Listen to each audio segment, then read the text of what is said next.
You can't be serious, man. You cannot be serious!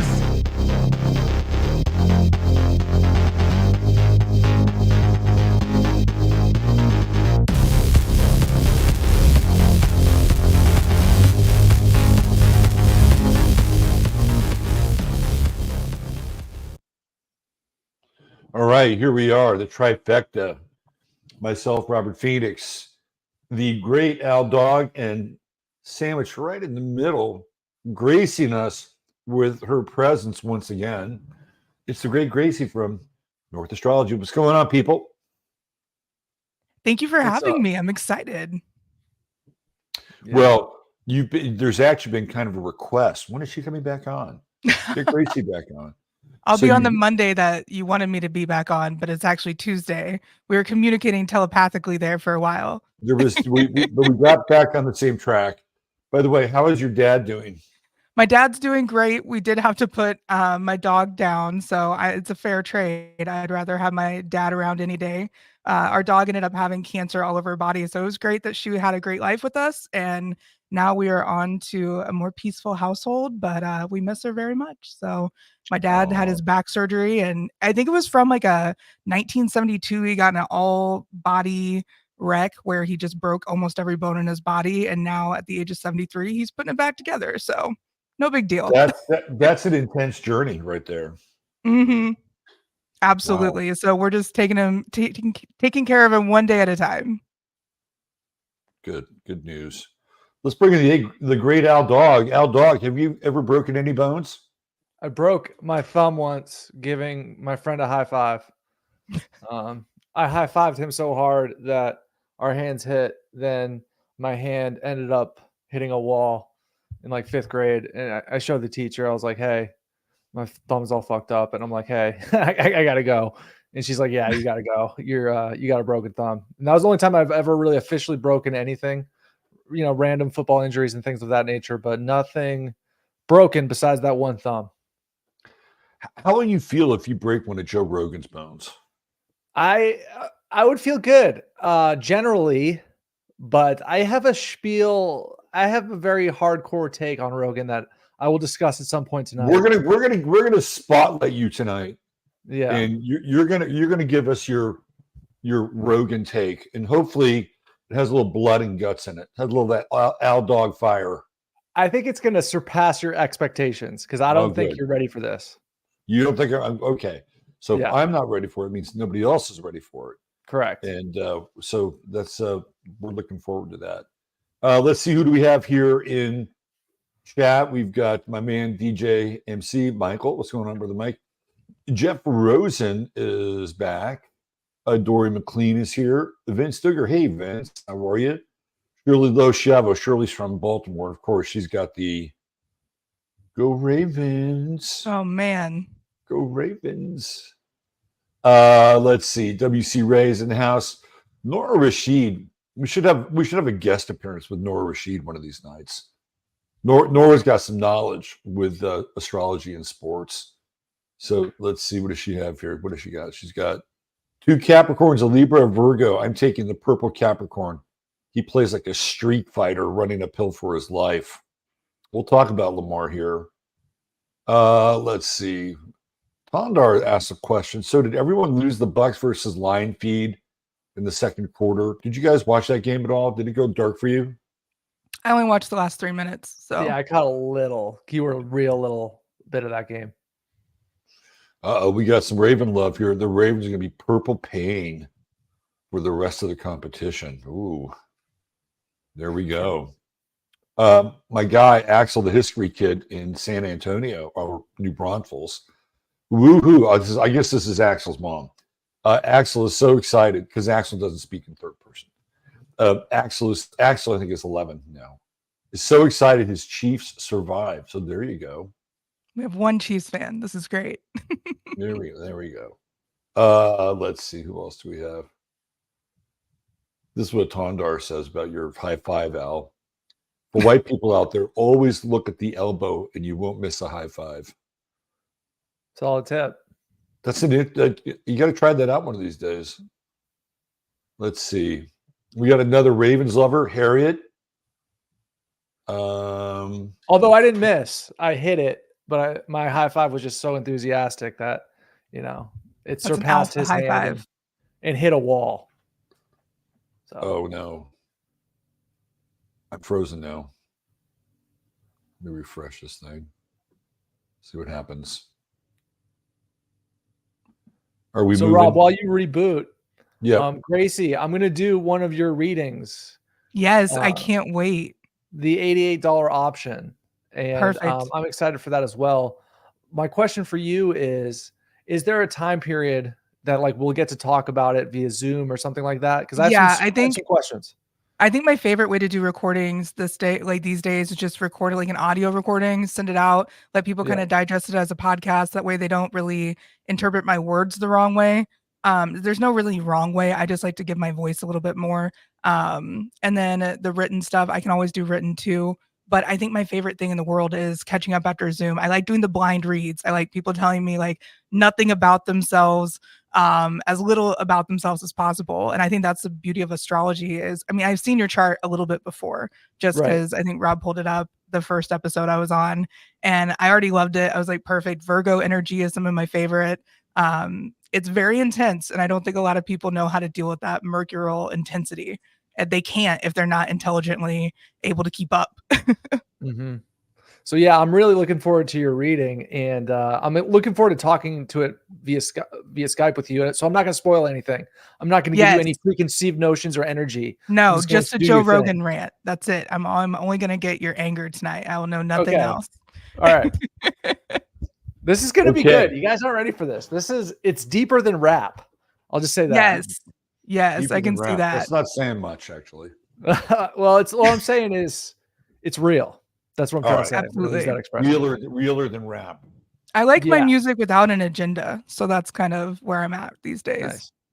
Yeah. What are you listening to, Gracey? What's on your playlist? I listen to frequencies. That's about it. That and like old like Harvest Moon playlist on Spotify. I was raised by a couple of hippies, so Fleetwood Mac, Jackson Brown, all the usual. And then, I mean, I still love rap and I still love hip hop. For it's like the right before I watch a Chiefs game, I'm going to be listening to the Kansas City Hype playlist, of course. And it does something. It's something about the alchemy of turning what that is into something better. And if you can channel it into something great, and like all these athletes use it to fuel their pregame performances, I think that's amazing. And some people just let it consume them. They think it's a lifestyle. They think it's something that they should idolize. And so there's a huge difference in how you kind of look at it and how you consume it, for sure. What about you, Al? What are you listening to these days? I'm a sucker for good vocals. I like Miguel. Do you guys know who Miguel is? Sure. For sure. Coffee in the morning. He's like an R&B singer. He's R&B is awesome. the best. Yeah, that guy can really do it, So I'm a sucker for also just complete pop bullshit, pop garbage. I like what plays in the gym. Give me that Justin Bieber. Give me the latest nonsensical Post Malone freaking banger. It just, if music is social programming and social engineering, give me your best and give me your corniest pop that you got. I'm with it. What about K-pop? You're getting a little K-pop there, Al? I've never listened to a full K-pop song in my life. Never. Yeah, I think that's. I love the government engineering behind K-pop. I think that's fascinating. Yeah. Yeah. Hey, why don't you uncoil that a little bit more, Gracey? That sounds interesting. I was reading a lot about how like Blackpink is a group that recently, I guess, broke up. I don't usually know much about the celebrities in general. There's people that actually follow their daily lives and all that. But it was, I guess, some sort of Korean corporate superpower behind them all. And there was just like this like orgy club going on, and the singers had to go and perform the acts and do the things that you hear about behind the scenes. It's the music entertainment industry. We all kind of have our thoughts about it, but it's just being confirmed that they were basically being used as these fame puppets, and they were getting access to really high level circles because all these people and their kids, I think the kids are the really weird thing to draw people into, like getting people's kids involved with like Katy Perry and all that, like, taking them to the shows and being like, this is their idol. And it's like, really? Oh God, there's some questions there if that's their idol, but they bring other people that have like very famous or I guess important, powerful roles in the universe, into these musical concerts and the meet and greets and all these things. So it's like very, very behind the scenes, but I think it's fascinating to see the formation of these superpowers and be like, where the hell did these people, like Ice Spice, where the hell did she come from?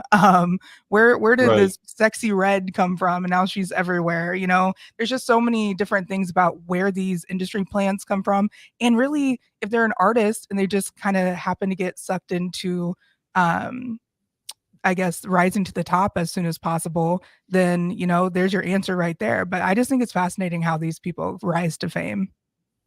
Yeah. Right. I mean, Yeah. when you said K-pop, and these musicians are used as a conduit to, you know, the inner circles of power, it immediately reminded me of the movie Zoolander. You know, why male models, Derek? You know what I'm saying? Because these male models can gain access to some of these inner circles, just like you just mentioned with the K-pop musicians. So that's the interesting part to me, that it's hidden in plain sight, you know? Everything in Korea is always a little twisted. I mean, all you got to do is look at Squid Games, right? Or a Squid Game. It's kind of this weird, you know, just strange back narrative kind of going on. Like some of the Korean horror stuff is just off the charts. And yet, on the other hand, they've got, you know, this K-pop stuff, right? Like it's a culture that has these two like vivid extremes in what they can produce. And, you know, we had some Korean food a couple of weeks ago, and we were just inundated with K-pop on the screens. And all the videos were kind of the same in some ways. You know, they had maybe different schoolgirl outfits or different motifs, but they always had their dance routines, and right, it was almost always the same. They would go for the boys too. It's about as kind of commercial and cookie cutter in some ways as it gets. So, Gracey, I want to ask you a question. Who's profiting from the sort of the intermingling? Is it the people who are kind of in the, you know, halls of power, or are these K-pop kids kind of like playing the role of double agents? Are they scraping like information off these people? Like, what do you think is going on there? I think it's a little bit of both of that combined with, you know, innocently wanting to be a part of something bigger than just them singing in their bedroom along to TV shows. You know, when you kind of raise a nation to idolize celebrities, you know, the public access television that I grew up with, that you could pick up with antennas, all the award shows, all the sitcoms, all the things that you kind of like see. I can only imagine what the Eastern cultures have for television. I know that they have a lot of like game shows, very gimmicky type things, very over the top, what I would consider over the top.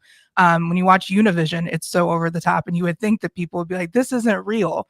But, you know, when I watch TV without having seen it for a long time, I'm like, damn, so they're just really out here not hiding anything. Like, this is great. Like when I watch the games and it's not on like Amazon, you see all the pharmaceuticals, you see all the political, you just see all this stuff, and you're like, what are we idolizing over here? So I think there's a lot of levels to it. You know, we talked about the Super Bowl being a huge area for human trafficking. I think it's also human trafficking. They're able to get access to young kids and young girls. You know, there's foundations all over the world that Make-A-Wish and things like that that pair up celebrities with these kids that have this energy of not going to make it too long. And, you know, they give them hope through these celebrities. And I think it can be a positive thing, absolutely. But once again, when you have people that think that humans are simply, you know, ways to use them as pawns to make money off of or to capitalize off of them, then you're always going to have people like, you look back in the music industry with Elvis and his manager, and it goes back even further than that, I'm sure. I've been watching a lot of like turn of the century type documentaries lately, and it's amazing how sex has been used to control people for so long that it's almost like just written in our DNA to look at people and sexualize them. So I think it's a lot of the sexual power too, and it's a lot of that energy harvesting that we all know happens with, you know, any sort of female entity being worshipped by crowds. It's very, very obvious. Any entity in general, it doesn't have to be female. Right. Yes. Yeah. And maybe that might be an interesting segue into Taylor Swift, the NFL, and the Chiefs. Talk about energy harvesting. Gracey, where are you with all this? I mean, we know that you're an avid Chiefs fan. Where are you with this whole thing? Are you bemused just watching it? Are you kind of intrigued? Is it over the top? Like break it down for us. It started out so weird because I don't really know anything about Taylor Swift or her daily life or her personal life as much as, like I said, that was kind of like played off that I did after going viral with the tweet. And now that I've started to kind of understand more about her and kind of have her in the Kansas City area, it's cool to know what she's all about. But you guys have covered, she grew up with privilege, grew up with money. She is a talented artist. You know, there's legions of fans. I didn't know how big it was. I didn't know how many age ranges and demographics she covered. I didn't realize what a power player she was in the numbers game as far as billions of dollars that she brings in on her own. And so I've kind of been learning about that a lot. I think it's great when people can have a spotlight for just simply showing up for somebody that they care about. I think it gets a little bit weird when people comment on their every move. And I also find it really strange. Like I was on board with everything. I was really, really excited for them. And then I see this article come out about his agents from an early on day trying to make him more famous than Dwayne The Rock Johnson. And I'm like, it just seems so strange timing wise with his rise to power, rise to fame, rise to this like hero arc, I guess. And then also his agents coming out being like, hey, we switched him to this Beverly Hills based place, CAA. And then these two brothers that he's known forever, Andre and I think Eric, I believe, they both said, hey, our mission is to make him as famous and rich as possible. So you see Travis Kelce in this absorbent amount of record number of TV ads. I lived in Kansas City my whole life. I've never seen his face as much everywhere. Yeah. And it's all, it could be just, hey, he attracted the right star power because he started to be everywhere. You never know. But Taylor's been a pretty good influence on, I feel like, the female demographic showing up more with the NFL. I think she's done great there. I also think she shut down a lot of the people giving her shit about being on TV. I don't think if it was her way that she would be the star of the show. Last night, Jason Kelce just kind of took all that attention away from her completely by taking his shirt off and acting a fool. And I thought it was great. But there's just so much about her that remains unseen. And she's so cryptic. She's so under the surface. I think she'll fit in great with the sports crowd, honestly. At least the sports truthers just like saying that sports are fake and scripted. It's like, I see a lot. The more I watch sports, the more I just see the Roman gladiators and the Coliseum being filled with all the people screaming and getting drunk and throwing their beer around. I haven't been to a game since I took my son, and it was so cold. Thank God. Arrowhead was under, like, they were well behaved, because the Arrowhead of my childhood was getting drunk at 10 years old because you didn't realize there was a beer that was next to you, or just being covered in beer because people were acting a fool around you, hearing the F-bomb drop every once in a while. From my own self. Like, I was a kid saying fuck the Raiders since I was like 11, 12 years old, because I thought that was normal. But yeah, it's just not like the best place for kids. So maybe this is like bringing out a different demographic, but it really and truly is the bread and circuses that people talk about. Like, I'm looking at it and I'm like, these people are dying out here in the cold. We had 49 fans go to the ER after that last game. Shot probably should have been canceled, but whatever. And then 3 fans died standing outside watching it, like, because I can't remember what it was. But it's just crazy the amount of what you see go on at these sporting events that's considered normal that you would never condone anywhere else. Like, it's okay though. I think Taylor's kind of bringing that extra attention to Kansas City.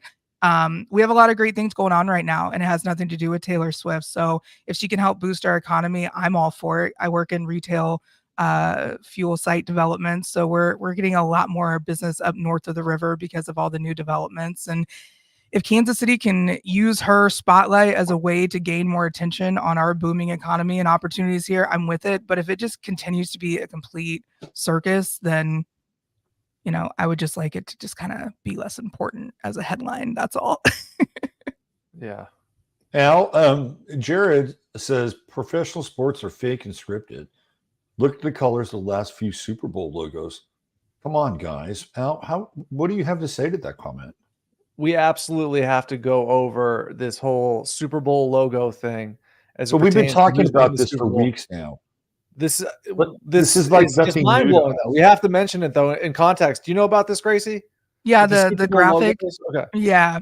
Mhm. Okay, because it plays a role into our predictions here, but it's interesting. You mentioned CAA, and Robert here mentioned Mr. Rogan prior in the broadcast. You can almost guarantee within the next 45 days, Travis Kelce will be on the Joe Rogan Experience. Just I like based that. on this. Yeah, he's on every single pharmaceutical ad. It's insane. It's almost unwatchable. Yeah, no, I think that people, and again, I'm not going to ask you what your position on this is, Gracey, because it's a private thing, right? But a lot of people that watch this show and other content related to what I do are all about making, their own freedom of choice for their bodies and what they want to put into it. And not only that, but have had it up to their third eyes with people telling them what to do and what to put in their bodies. So somebody like Travis Kelce is not real popular when it comes to another so-called celebrity, telling us to do something and inject something in our bodies that was never ever proven to, number one, work or even be safe. So he's garnered a lot of antipathy from a certain group of people.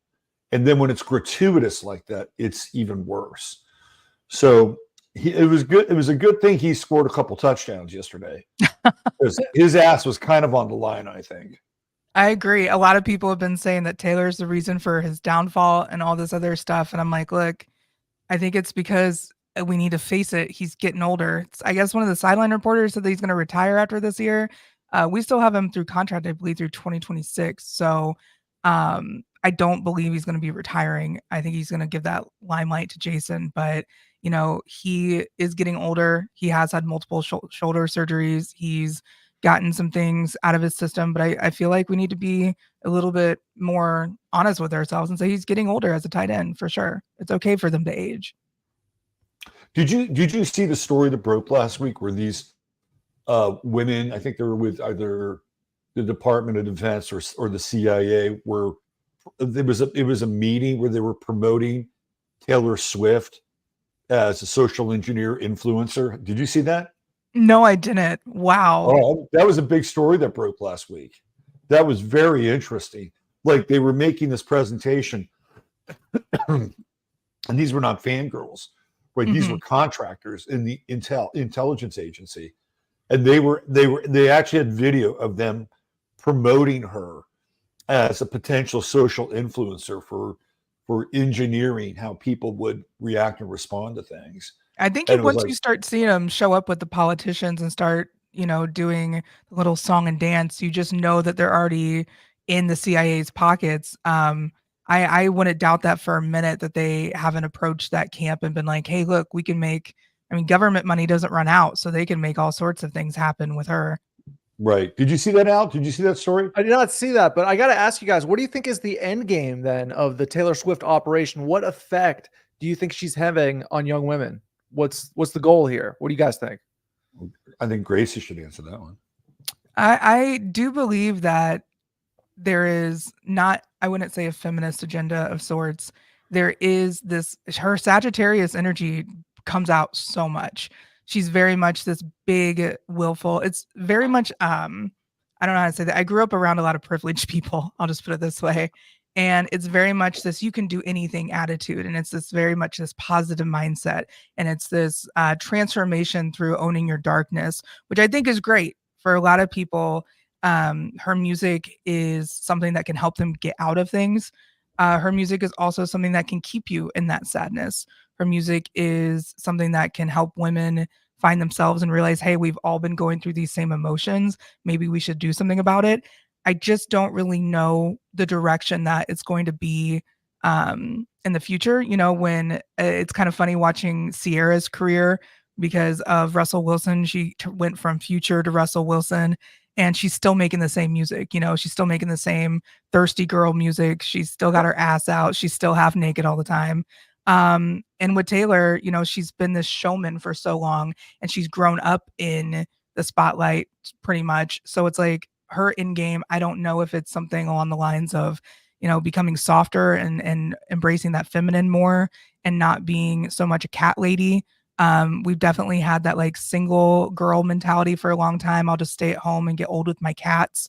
I'm not a cat person, so I've never really had that narrative. But I see a lot of girls see themselves in her, which is great. But there's a whole group of women that do not resonate with her. I mean, unless you're a white woman or like a wafy white blonde woman, there's not a lot to relate to there outside of her music. So, role model wise, I don't know what she wants to really do, but I could see her stepping out of the limelight. She's going to be coming up to a 12th house year next year. I feel like this is going to be her world tour. She goes out. I think motherhood could be on the docket for her, motherhood and engagement and all that next life. And I think it'd be real interesting to see what happens when the female robust icon kind of like disappears a little bit by choice. And, I think it's great that she has the opportunity to sway the minds of so many. The people that she influences are just going to be that, that one main demographic that's going to be like growing up with her though. So I'm not really sure what she could do outside of this younger generation if they don't have access to her in the next couple of years and it's still her all the same stuff that she's been doing. I don't really see anything as far as agenda wise, but with new music, absolutely can see a shift in females being like, hey, I want to be in my what they call the soft girl era. I want to be taken care of this way. I want a big, strong guy to come out. And I think having a balance of male and female roles in a relationship, there's nothing wrong with that. So if anything, if she can teach girls that it's okay to soften up when you find somebody that's safe for you, I think that'd be great. But we know that there's always other messages. Yeah. Al, do you have anything to add to that? Well, I listen to a little bit of Taylor Swift, and the one thing I do notice about her music, she tends to glorify the love roller coaster a little bit. You know what I mean? All of her exes think she's crazy, and she's with this guy, then this guy. You know what I mean? So she's sort of a auditory love novel with all these different stories, right? So I think she might be a little bit counter to her core audience, which might be a little bit more traditional. You know what I mean? They're sort of living through her vicariously. And they're sort of buying tickets now to her show, her live love show with Mr. Kelsey. And, it's just overall about blending sports and entertainment to create this storyline, to see this live action theater as well as gladiator battle royale. You know what I mean? So it's a little bit of both. It's a little bit of the theater, the gladiator stadium, all of it. It's all wrapped into one here. So And if I'm she's his overall muse, a Taylor fan, though, I got to say. I'm rooting for her. Yeah, I'm rooting for that happiness. I like that somebody said she doesn't have childbearing hips. Well, maybe motherhood might not be next on the docket, but it is possible with the 12th house year. I'm of the mindset that it's all about energy harvesting, and she's a big energy harvester. That's all I'm going to say about Taylor, because I personally, I don't trust her. I don't trust her background. BlackRock owns her back catalog. And probably anything moving forward. She's got people sort of, at least, not so hidden in plain sight. Let's use her influence to socially engineer people. This is not new, by the way. We just talked about K-pop and a lot of the stuff that went on there. This goes all the way back to the 60s. But football is just one of those things where, you get people, are you familiar with this whole concept of loosh, Gracey? You know about the whole loosh thing? Looshing, I mean, this is a fucking loosh factory. Right. And now you're bringing in the Swifties along with, all these hardcore NFL people. And let's crank the loosh volume up to 11. Let's get Spinal Tap on this thing. And that's just my take. I think Roger Goodell is trying to broaden the fan base, obviously, because they're all for it. I think Al Michaels lost his job over it. And this is somebody who's been promoting or broadcasting sports for a very long time, was critical of it, and like, you're no longer on this broadcast now. So I think he wants to broaden the base, obviously. And then there's this ongoing kind of trying to win female fans back because of everything that happened with the concussion stuff, right? Oh, I don't want my kid to play football and get hurt.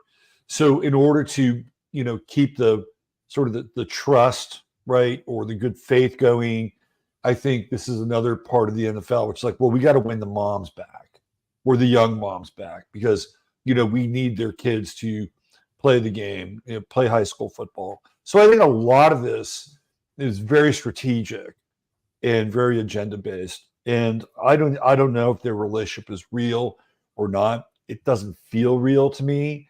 But then again, I'm not there. I'm not seeing the PDAs or stuff like that. And I'm just kind of cynical when I see these kind of very public engagements, and now all of a sudden there's an entire spectacle and theater around it. That's my take. Or you're realistic. Like, all of this does fall into Taylor Swift's second house. This does seem very contractual still. And I don't know if they would have started dating if he didn't jump on board with CAA. Like that happened. That's a really good point. May-ish or so. And I'm like, I don't know if he just proved that he could jump through those hoops. He got vaccinated. He did all the little things, and he proved that he was willing to be a part of a bigger, project. And I think it could definitely be a factor. Yeah. CAA, for people that don't know, it's Creative Artist Agency, right? That's what it stands for. Do you guys Big think Travis agency. sold his soul in a sense? I think anytime you get money from sources that aren't pure of nature, I mean, I can't say that every dollar I've ever taken from somebody has been from a Puritan place. I can say that I don't work with people that don't match my morals and ethics very much. And I learned that lesson early in my media career. The money that I was taking was definitely different than, like, I could feel the difference when I was doing jobs that, were very topical and not very difficult, but I would take a lot of money for it. And it's just that karmic energy that comes with that currency, and money can definitely hold those things for sure. Yeah. Now, I got to ask you guys, what do you think we're going to see from Travis post football? Because I predict him and his brother will start a podcast. They'll start making content. And Travis is about to be a male influencer after his football career is over. That's my prediction. What do you guys think? Gracey, Yeah, he's definitely smarter than Gronk, so he's going to have a lot easier time commentating. So as much as I love Gronk, Gronk's just he's the big party boy. And Gronk was actually really smart. He didn't spend any of his bonus money or anything. He just saved it all.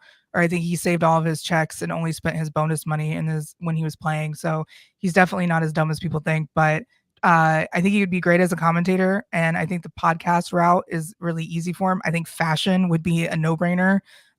Just because his Rodman-esque style is something that I think he's going to embrace more, especially getting into the artist world. The more he dives into that pool, I just can't imagine going from hanging out with your friends from Cleveland all the time, and you're like in not a sizable mansion, to going to the inner circle of the Swiftie world. That just must be such a huge jump. Well, clearly is a major change in direction from the other women that he had been with. I mean, we're talking like big time 180. And you have to ask yourself, like, whoa, what's that all about, right? Like, Travis had a type, and he had been burnt by that type for sure. I know that it had been a labor of love to keep the Instagram models happy, but it's definitely 180, like you said. Yeah. Okay, so I'm not a huge Travis Kelce person, but if I were to give him career advice, I would tell him, if you and your brother don't start a WWE tag wrestling team, you're just missing out on everything, right? Like, those guys could fucking dominate that world for a good 5 to 6 years. And I'll say this. I think he's kind of personable. This is aside from everything else. I think he's kind of personable. It seems like he has a good sense of humor, doesn't take himself too seriously, yet he's got, he's kind of rugged a little bit. I would try to turn him into another Bruce Willis action hero. That's what I would do. I love that. Because I think he could probably pull that off. But again, I'm just looking at the potential there with the guy. That's it. I liked him on SNL. He does a good job making fun of himself, and people who can do that have a longevity for sure. So Tondar, we're getting into witch talk over here. Says dating Tay-Tay is not nearly as dating a Kardashian witch. So is she a good witch or is she a bad witch? That is the question. Yeah. Let's talk about the games, and then we'll get into where we're headed with this upcoming weekend's games. So we had on Saturday, we started off with Baltimore and Houston. What sign is our QB down there in Houston, Gracie? CJ Stroud. Let me CJ look that Stroud, up. yeah. I believe he's a Pisces, but I could be wrong. Let's see. Oh, he is a Libra, October 3rd. October 3rd. Okay. So we have him and Lamar. And so now we're in a square, basically, because he's a Capricorn, squaring off against each other. So, Al, did you watch that game at all? The Houston-Baltimore game? I have a confession. I haven't watched any. I haven't watched any of the games yet. Like I catch up a little bit on YouTube, but it's like I don't know. It's so tough, man. It's really tough to watch those games live because I just the commercials to me are an assault for the most part. I agree. And it's totally agree. I just have to confess. I got to keep it real with you guys. I got to be honest. I haven't watched any NFL playoff games yet, besides more than like maybe 5 minutes. I haven't watched a full game. I can't do it. So I generally know what happened, but yeah. I'm not. I haven't. I usually don't, but I did because I knew we were going to talk about these games, and I'm not going to sit and go through an entire fucking Sunday of NFL each week. Stat by stat. Let's talk about it. But now I'm at a time where it's like, okay, if we're going to talk about it, then I had to tell the truth eventually. Let's just see a little bit of it, and I watched. I would say maybe two quarters of that game, the second half. So even though you didn't watch it, do you guys have any takes on what happened there? I think Houston has been historically kind of flimsy in the playoffs, and this just doesn't really add to their legacy very much. Regardless, I think they gave him a little bit of some shit in the beginning, but with Baltimore firing on all cylinders right now, it's just kind of like I feel like this game was kind of just a speed bump for Baltimore to get to us. Yeah, it's just I got the intuition, 3 or 4 weeks ago, combined with the color coding. It's just I feel as if the Ravens and the Niners are on a collision course, and what we're seeing is a very highly competitive, athletic battle. I just don't know how they pull it off. Is it the refs? Is it a call here? Is it a call there? That's got to be a huge part of it. But I wonder how much more else is going on to complete this matchup. You know what I mean? Like there's got to be a little bit more happening. So that's what I'm thinking about in regards to some of these games. So they played, they being the Texans, played the Ravens pretty even for the first half. Score was 10-10. The Texans had a kickoff return by Steven Sims to tie the game up. So they were even at halftime. Whatever Baltimore did at halftime, whatever adjustments they did were clearly far beyond whatever Houston could dial up. And just to let you know, there was not any point during that game that CJ Stroud looked remotely comfortable.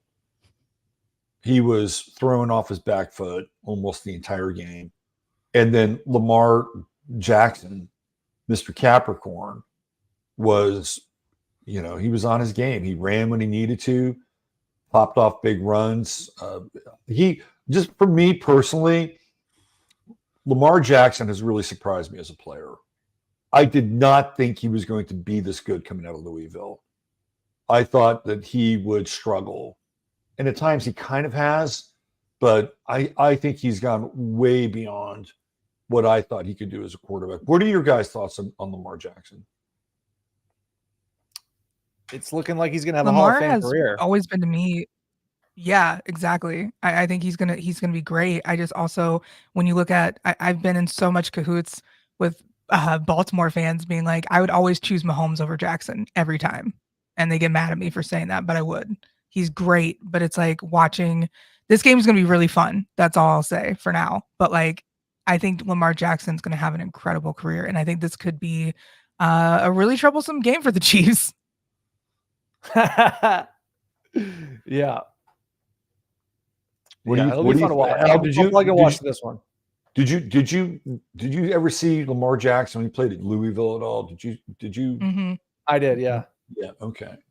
Did you think his career would translate into a pro game, or his game would translate into a pro career? Yes. Yeah.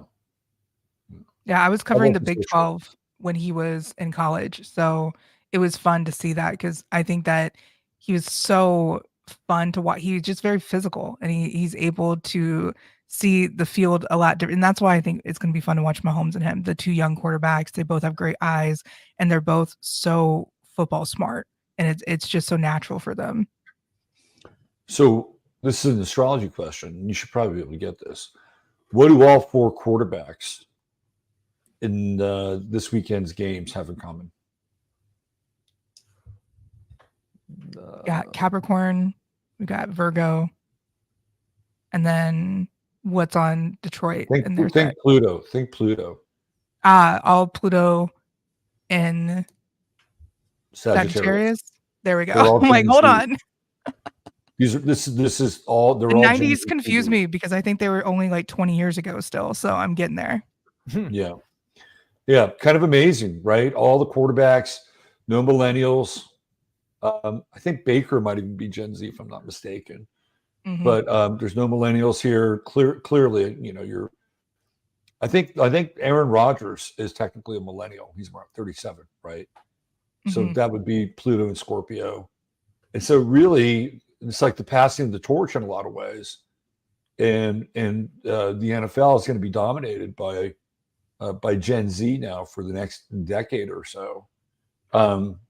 Do either of you have any insights or thoughts about how Gen Z will show up across the board in the NFL? I In think what way? Yeah, like in what Yeah. is in the game is Well, changing? for or- instance, one of the things that I think the millennials Yeah. got their feet into was this whole social protest thing, Mhm. right? Mhm. Like the whole kind of woke sort of narrative, whether it was Colin Kaepernick, who's a millennial, Pluto and Scorpio, Sun conjunct Pluto, right? Or whether it was like LeBron James and BLM and the bubble and all the, the names on the shirts and all that stuff, right? Like to me, those are the fingerprints of the millennials on pro sports, a type of activism, right? Taking an extreme stance in a lot of ways. And I always thought it was interesting that when they got in the bubble, I think it might have been Michael Porter Jr., who was basically said, why are we putting all these names on everything, right? Like he actually questioned, he had the temerity to question, everything else that was going on besides actually playing basketball. So that's how I saw the millennials, right? They're like going to put their stamp on sort of the social protest woke part of this game. So where do you think Gen Z goes? Because I don't think Gen Z goes there. But what do you think their stamp will be? I think they're so hard focused on not having labels and not having these things attached to them or having to be everything be a cause. They think it's lame a lot of the times. Like I talk to Gen Z people and they're just like, I don't get like the pomp and circumstance. They don't understand of sports. Maybe it'll stop being so much NFL funded by Department of Defense spectacles and more music, more performance. Maybe it'll be more lighthearted. I would really hope that we kind of end the political side of the NFL with Gen Z. It'd be cool just because they don't take things seriously.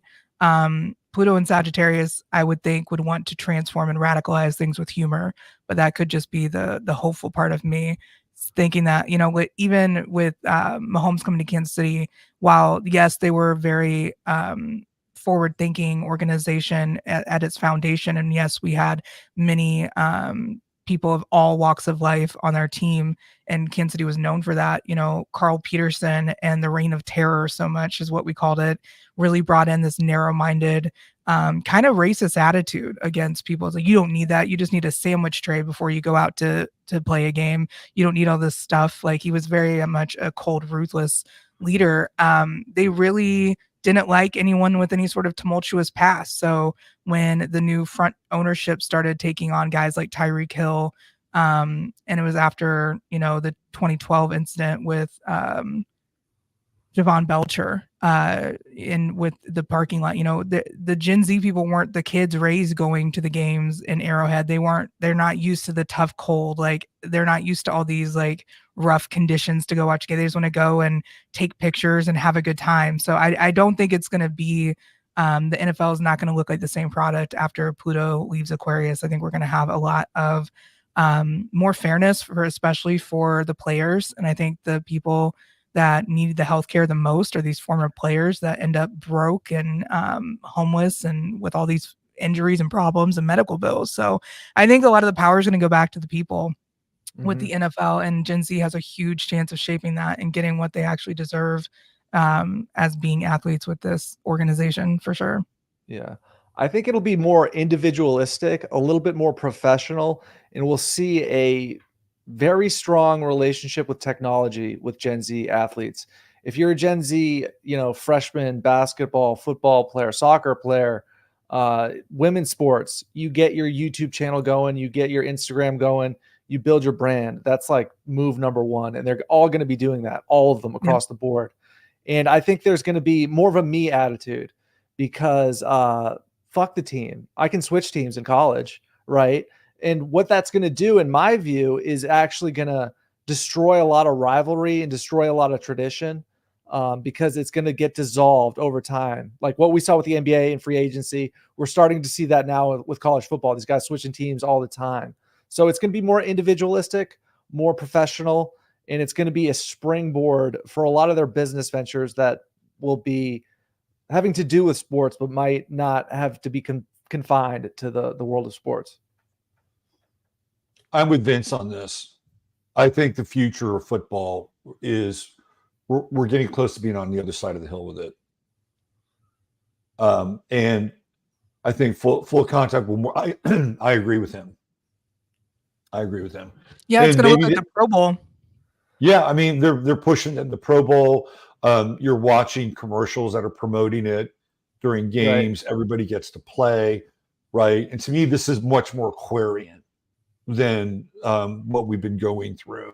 And that meme mentality for sure. Yeah, and you have a team now where, let's say, you have to have, half your roster is women and half your roster is men, right? See, here's my problem with this, guys. How do you think football maintains a gladiator game status with flag football with half women? I don't think that's possible. It won't. It won't. And it's because, like, if you go back and you listen to what's his name? Jake Sullivan, who was at Davos. And there was this guy at Davos, and he was talking about, basically, he's one of these European kind of policy wonks. And he was saying, well, how do you view this new emerging world order, and how do we keep, the old world from coming back into it, right? Like, it's like, oh, okay. So Jake Sullivan basically says, look, the post World War II, post Cold War world is over, which is true, right? It's over. But we're still going to be living with remnants of that era. And then what we're going to do, what's going to happen, is that we're going to evolve in a certain way. And I don't really agree with the guy, but we're going to evolve in a certain way where we're just going to be leaving more of those kinds of postmarks in the rearview mirror. And when he said that, I mean, when I listen to him and he says that, and I think about how we've evolved in sort of the post-war climate and Cold War climate. I mean, a lot of that had to do with this idea of being a warrior, right? And being a part of the army and defending the nation's rights and the nation's border and all the things that are connected to those ideals. Whether or not we move towards a global governance, which clearly there are many people in this world that would like to see that happen, you don't need warriors in the same way with that kind of world, right? Like a world without boundaries or a world without borders and, out of Aldous Huxley, like the idea, and I'm not saying, Al, that it's a good thing, by the way. I'm not saying it's a good thing. And I'm saying, what I am saying is that that type of individualist warrior mentality will be an anachronism. And this idea of building teams is going to be much more prevalent. So the idea of having this mixed group of people, you know, whether they're male or female or whatever, and playing in a sport is relatively level will be part of the new narrative, because the narrative that you're talking about is, whether it's engineered or whether it's part of the evolutionary process, kind of going away. And that's why I think they'll be able to eventually move off of football the way that we know it. My 2 cents. Yeah, I read this story. That fundamentally there's always going to be some form of Olympic games, right?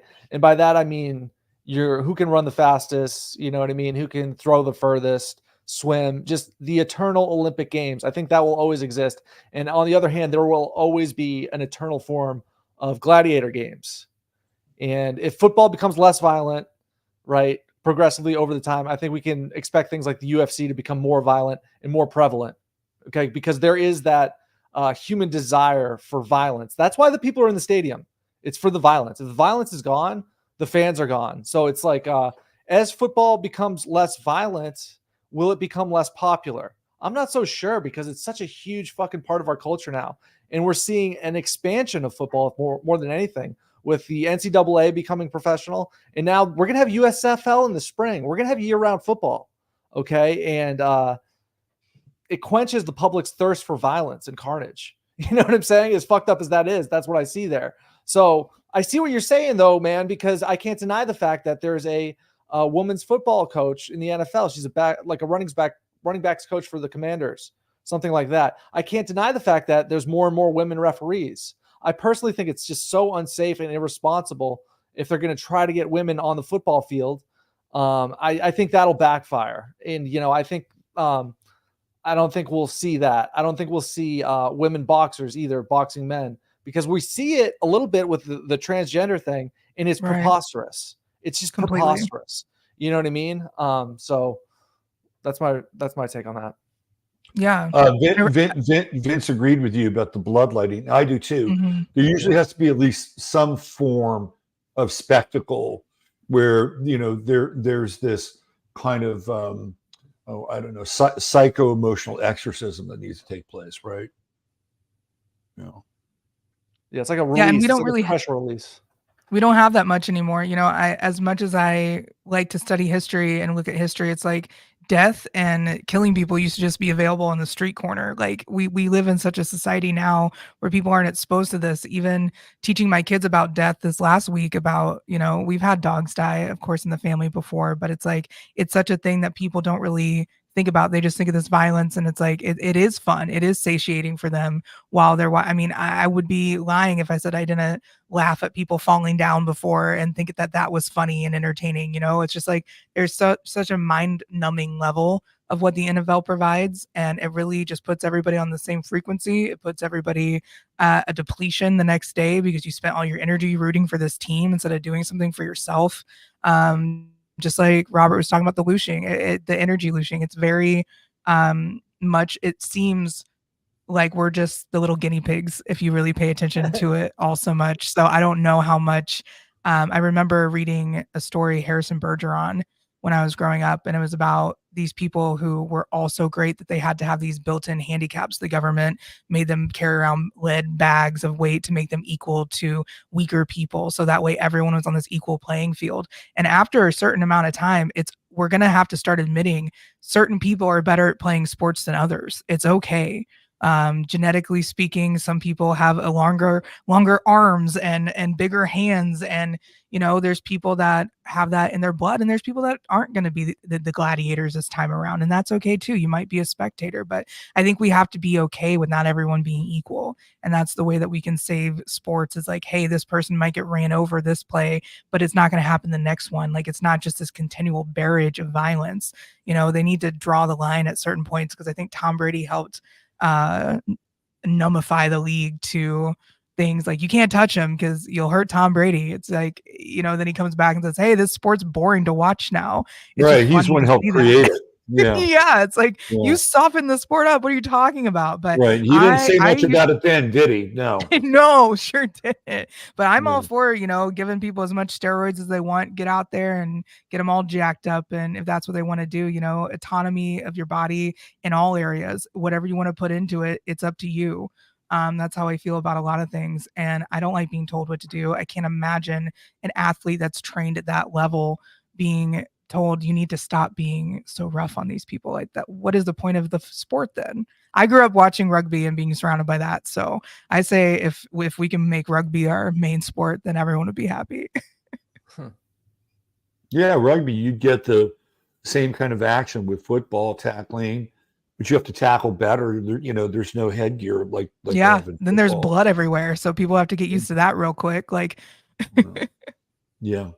Well, listen, Esperanza. Looks like she played. oh, she played rugby. How cool is that? that? Women that play rugby are just next level. Just don't mess with them.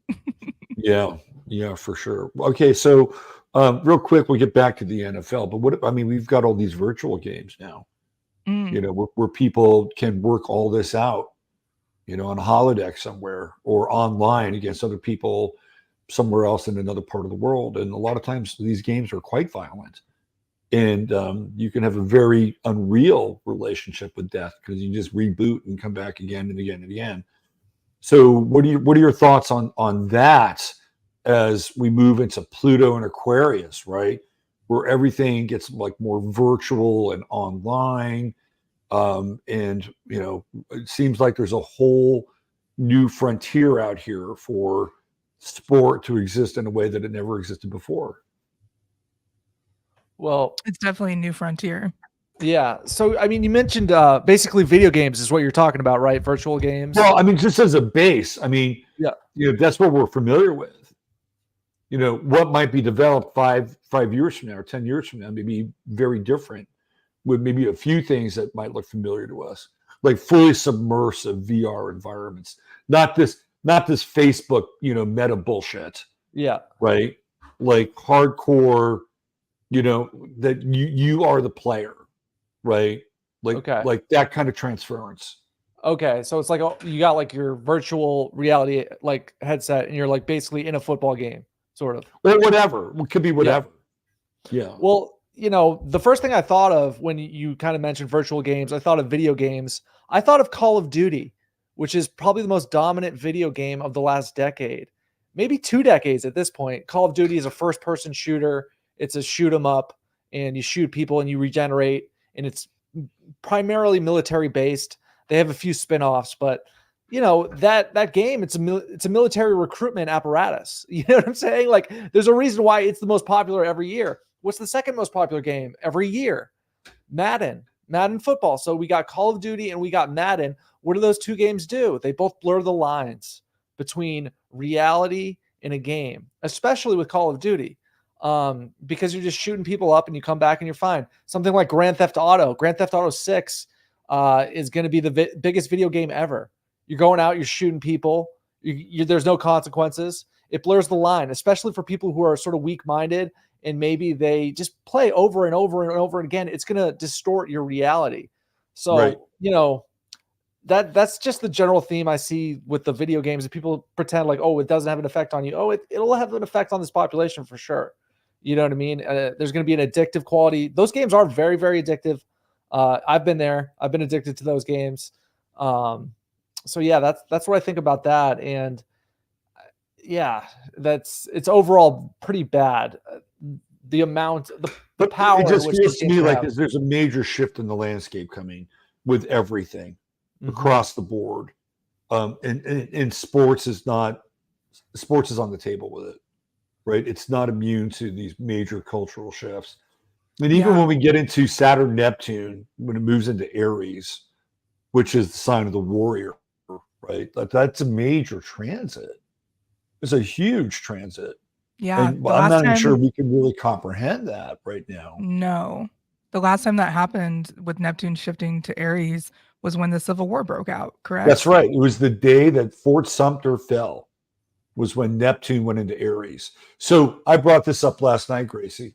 Now, I don't know if you saw last night's show, but we are moving into a period where there will be 2 planets that were in place during the Revolutionary War, Uranus and Gemini, and Pluto and Aquarius, and an outer planet that was there during the Civil War. Like, come on. The only one that's not part of the party is what? Pluto. Well, no, Pluto, Neptune, and Saturn, right? Pluto, Neptune, Neptune, and Uranus, not Saturn. Saturn, right? The 3 main outer planets that were part of the 2 most pivotal epochal turning points in this country are going to be in our skies here in the next couple of years. Like, I think it's huge. It's huge, absolutely. And with so much of this war that's coming, or the war that's brewing, whatever the way you want to look at it, being mental and psychological, it's so important to stay autonomous in your thinking. In the North Node in Aries right now, that's why Libras, I feel like, are having a rough time. If we're talking about Libra football players too, with that South Node and Libra, I think that Aries North Node is coming through and clearing out all the bullshit before Neptune and Saturn get into Aries. You know, as an Aries sun at 2 degrees, I am prepared for this time. You know, I've been waiting. Neptune's been just dancing around in my 10th house for a long time, and it's something that I look forward to, seeing people kind of wake up to what they truly have within them. I think it's a war on thinking that all you're supposed to do in this lifetime is wake up, pay taxes, and die. And we're really going to see a lot of autonomy burst through the surface from really maybe surprising sources or unseen sources. People really speaking out of their truth. A lot of the vaccine injuries, I think, are going to be coming out more and more. And we're going to see a full circle once Saturn jumps out of Pisces. I think while Saturn goes through Pisces, we're going to see a lot of medical distrust just because of the opposition to Virgo. But with Pluto and Aquarius opposing Leo, they even mentioned the sports betting going crazy. And it's like, yeah, Pluto opposing the 5th house, where I believe gambling is kind of home to, is going to be a huge bring out of the online gambling. We're going to see people being ruined by this sports betting because the ease of access. And it's really going to be a battle of willpower and a battle of self-discipline. So yeah. It's not going to be, we're going to be out there fighting people with bayonets this time around. It's definitely going to be a different presence. Right. Absolutely. Yeah. I'm looking up this assistant for the Golden State Warriors, Dejan Molahevich, who died with a heart attack. Just, what was it, last week? They were in Utah. Right. They were getting ready to play the Utah Jazz, and I guess they were having a team dinner, and the guy collapses and dies during the team dinner. April 15th, by the way, 1977. So he's an Aries. And, you know, my mind goes right to, well, are they connecting any dots here? Rob, did you say during the dinner? Questions here? During the dinner. You're saying during the dinner. During the dinner. Fucked up. Yeah. Yeah. It's mind-blowing. This is a team where Andrew Wiggins said he didn't want to take the shot. And I followed that, and he was bullied. He was bullied by people. Some of whom were kind of on his own team. The media were really on his case and bullied the shit out of him. And Andrew Wiggins is a Pisces. He's a typical Pisces, conflict avoidant, quiet, shy. You know, he just knew somewhere inside of himself that it wasn't right for him. And then what happens? I guess he did it, whatever he did, you know, got it right. Now, this is an interesting question because, like, what happened to Andrew Wiggins last year? He was gone for almost 3 months of the season. And most people know why he was gone, which was he found out that his I guess it's his wife. I don't know what her status is. But they had a child, and she revealed that his best friend fathered that child. Right? That's why Andrew Wiggins was gone. and they came up with this. It was so interesting. The same media that wanted to take a can opener to his personal life and force him to take the damn vaccine, now all of a sudden was just kid gloves with this other part of his life, right? Like you could just go ahead and leave for 3 months, and like if it was just anybody else, it'd be like, you're out of here. You can't work. You're out of here, right? And I feel for Andrew Wiggins, I really do. But it was like, this is a guy that was not down with it, right? And all of a sudden, they have an assistant who 47 years old. And by the way, Utah's kind of high altitude. So maybe there's some kind of high altitude effect here going on as well. Mm-hmm. But again, if you just go across the board and look at these soccer players and look at all these people who are young, fit, physically active, and even Bronny James, myocarditis out of the blue, right? And that's something that they know early on if you've got myocarditis, right? That is something that is figured out early on. And LeBron's got the best doctors in the world, takes his kids to the best physicians in the world, Right. And they didn't see that. You got to be kidding me, right? So this gets back to your point, Gracey. Like, at what point, astrologically, because a lot of this is happening in sports. We have a window on the world with sports. Even the Novak Djokovic, he was playing tennis in Australia, and this one guy who was his critic, his biggest critic, and demanded that he get a vaccine. Guy fucking dies, right? Dead. At what point do we start connecting these dots? And where is it going to happen? You mentioned the true note in Aries. Where is this thing going to happen in the world of sports, where it seems like it's the most fundamental and basic evidence? Where astrologically can we find that point in time?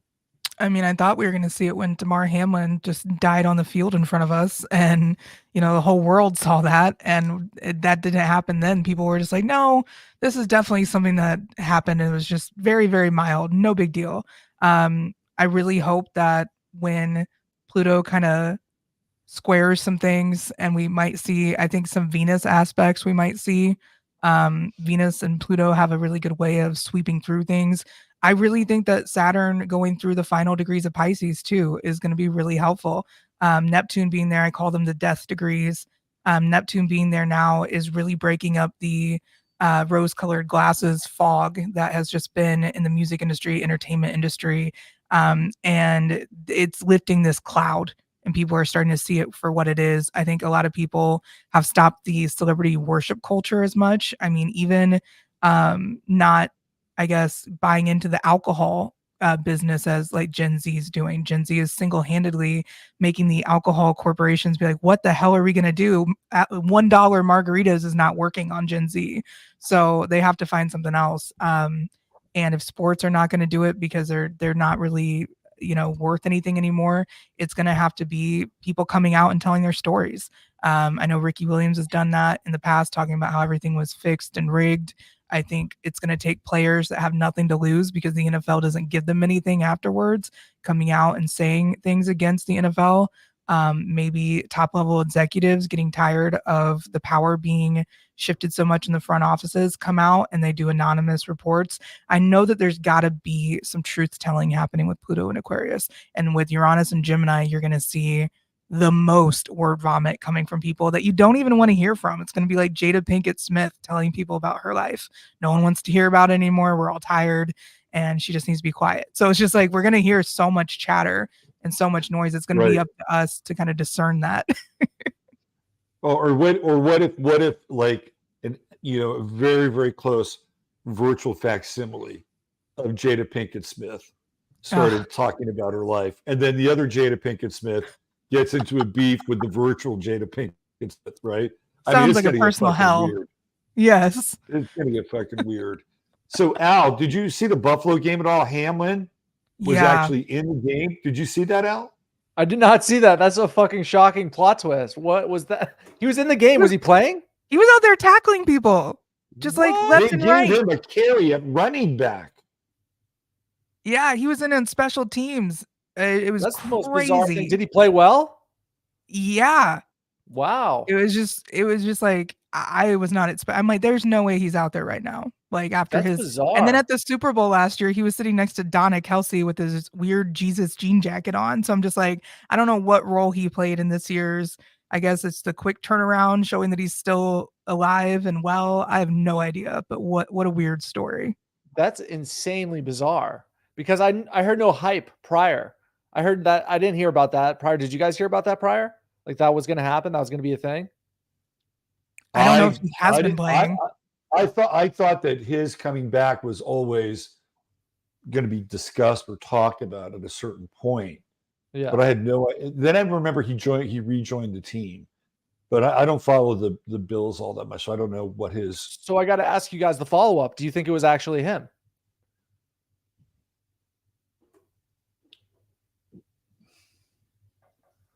What do you think? Like I have no fucking clue. You know what I mean? Like could be. I don't know though, because that is bizarre. That is weird. You know what I mean? So They weird. left that out for the playoff game. Yo, that is. I didn't expect to hear that tonight. I had no clue. Yeah, no, he was active, and I looked at the stats, and they gave him a carry. He played running back, and he's a safety, which is even kind of more odd. Yeah. Maybe the old DeMar Hamlin couldn't tote the rock, but the new one can. Yeah. Right? That was just what did you guys think about that when he was next to Donna Kelsey at the Super Bowl and they made a whole big deal about the two of them sitting there? Like, was that ever? Did you guys discuss that on your show? Since I didn't watch the Super Bowl, I wasn't aware of Yeah. that. Gotcha. Were you aware of that?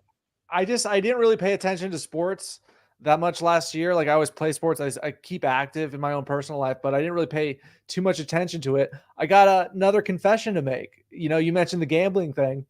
Last week or two, I kind of realized, yeah, I got a little addicted to gambling during the college football season. And that's what brought me back into, you know, the sports foray, paying attention to it. I got paid off in a sense to pay attention. But yeah, I didn't really pay attention too much. I didn't know he was at the Super Bowl. I just thought that whole thing was so fucking bizarre. Just so bizarre, off the charts bizarre. Just what the hell? You know what I mean? The DeMar Hamlin thing? Yeah. Mhm. No, I mean, look, there's all kinds of like weird stuff going on, like the numerology and the gematria. Like it's, your brain is just exploding with, it's like it's nuts, right? The symbolism is crazy. The symbolism is just off the charts. And then there's that picture of him that I think it's by some graffiti and it's something by about that brick a clone, wall. and he's pointing up. I mean, it's like fucking huge trolling. Like if I died on TV and then it was a huge conspiracy theory that I was a clone, I would not dress up weird, stand next to a wall, be vague and weird, and then I would not show up at the Super Bowl with I love the jacket. It was a very great, nice picture of Jesus, and it could have been taken as a nice symbol, but he was really kind of comparing himself to Jesus, and I'm like, let's not talk about resurrection here, buddy. Like it was just a little bit too much for me that he put himself in that. And like everyone has a Jesus year, that 33 year, it's supposed to be when you awaken and you have all that. I don't know how old he is. But that Christ consciousness is something that you're supposed to step into, not mock. So it's a little bit strange. It feels very Masonic to me. The whole thing felt really like we were watching some kind of weird Masonic ritual, and then they were trolling us with it. It did feel like that. I mean, there's no way this is real. Like I look at my partner and he was involved. My partner was a former pro wrestler, so he knows all about theatrics and stage things and the stuff that, wrestlers are very autonomous. A lot of wrestlers got kicked out of WWE and a couple of the wrestling promotions because they wouldn't take the shot. And, they see the things that are staged in the football arena. And it's like, this is just as staged as pro wrestling. You want to talk about that not being real? Those hits that they take are still real. The storylines might be fake, but the football world is really gunning for the title of scripted sports for sure.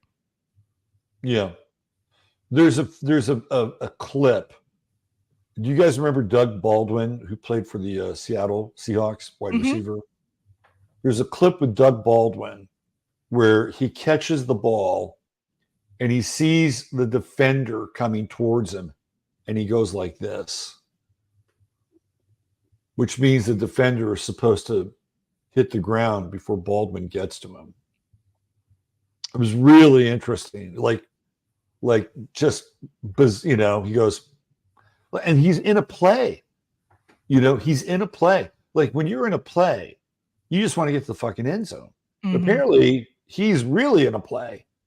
And, you know, he's telling the other guy, but I saw, it was that Detroit game. No, it wasn't the Detroit game. It was the Buccaneers versus the Eagles. I saw so many fucking missed tackles, bad tackles. Like that guy, David Moore, caught that pass on the sideline. And the dude just kind of, you know, does a little thing like this, and he cuts back and shakes him off, and these guys are falling all over each other, you know, like it's a Three Stooges episode. I'm like, what is going on here? If you wanted to make a case for something being staged in that moment, you just go back and watch that play. Yeah. There's no way that guy should have scored, period. And he did. And I don't even know what a catch is in the NFL or what, like, the forward thing. They were doing rugby passing over the weekend. I'm sitting here like, is this really happening? There's just so much that I feel like, especially with the Deflategate thing that came out, there's got to be ways that these guys are manipulating time and space and everything else to make this look as real as possible while knowing the outcome. Well, I manipulated time and space on Saturday with the Niner game. I totally did it. Oh, yeah? Totally did Oh, it. yeah? Yeah. I'm here for this. So I'm sitting there, Andres Carlson, the kicker, right? He's about to kick a 45-yard field goal. And I said, it's going left, wide left, wide left. And sure enough, wide left. It goes wide. So I'm pretty sure that I was able to mentally control a portion of that game. I love it. Yeah, I feel like sometimes the astrology charts that I do for the Chiefs games, I've had people tell me that it kind of ruins the game for them because they know what's going to happen. And so my chart prediction yesterday said that there's going to be head injuries for the Chiefs and footwork was going to be a lot of the focus just because of the ninth house is where I look for the travel team in most charts. And there was a North Node in Chiron right there. Sure enough, number 21, head injury, concussion protocol within the first minute of the game, which was kind of crazy. And then it was just a bunch of scrambling. It was a game of scrambling. So sometimes when I see the Chiefs game, is that what you're talking about? Yeah, that was the Chiefs game from yesterday. And so it was ruled by the sun, which was conjunct Pluto in the sixth house. So it was very much a physical game. It was very much a physical injury prone game, but really the stadium didn't look half as bad as I thought it was going to. So it wasn't as bad injury wise, but it sometimes can feel like you have the cheat code and the game playing right in front of you when you see the chart, for sure. Did you hear about how when they were in the locker room, the Bills turned off the hot water?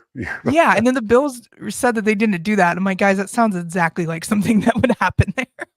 You hear that, Al? I did. That's dirty. That's not cool. It's very cold. It was a cold move. Rather. Yeah, cold showers are good for you, but not after that type of game. Oof, that would have been brutal. Yeah. What do you guys think of?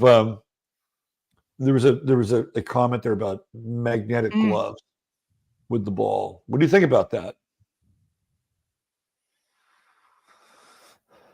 I'd have to see the clip. You know. Yeah, I've seen it in the NBA, like the montage of the ball being nowhere close to going in, and all of a sudden being pulled magnetically somehow to the goal. And I was like, what? It was cool. That in golf. So I definitely think it's possible.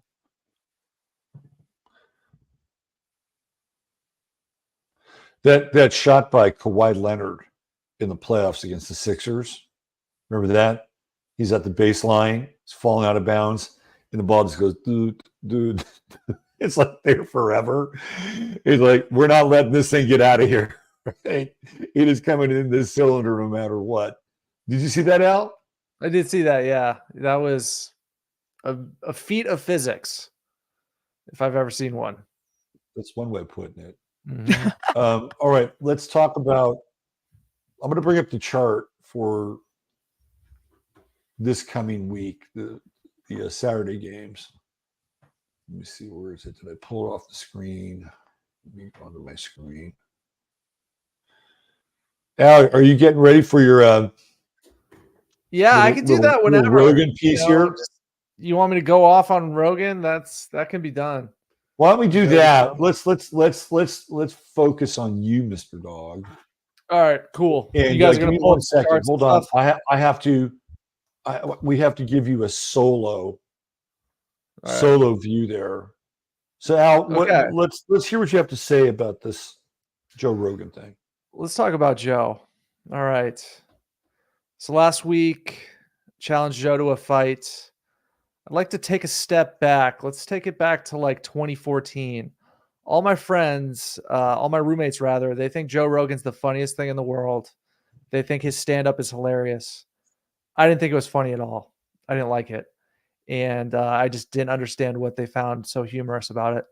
And I was perplexed. And then life went on for a while. Then I started hearing about the Joe Rogan Experience podcast. I'm like, okay, I'll check it out. That seems pretty cool. The hook for me was Joe talking about ancient civilizations with Graham Hancock and Randall Carlson. That's what got me into it. Now, I was at the University of Rhode Island at the time. Some people call it URI. Some people call it UR High. Okay.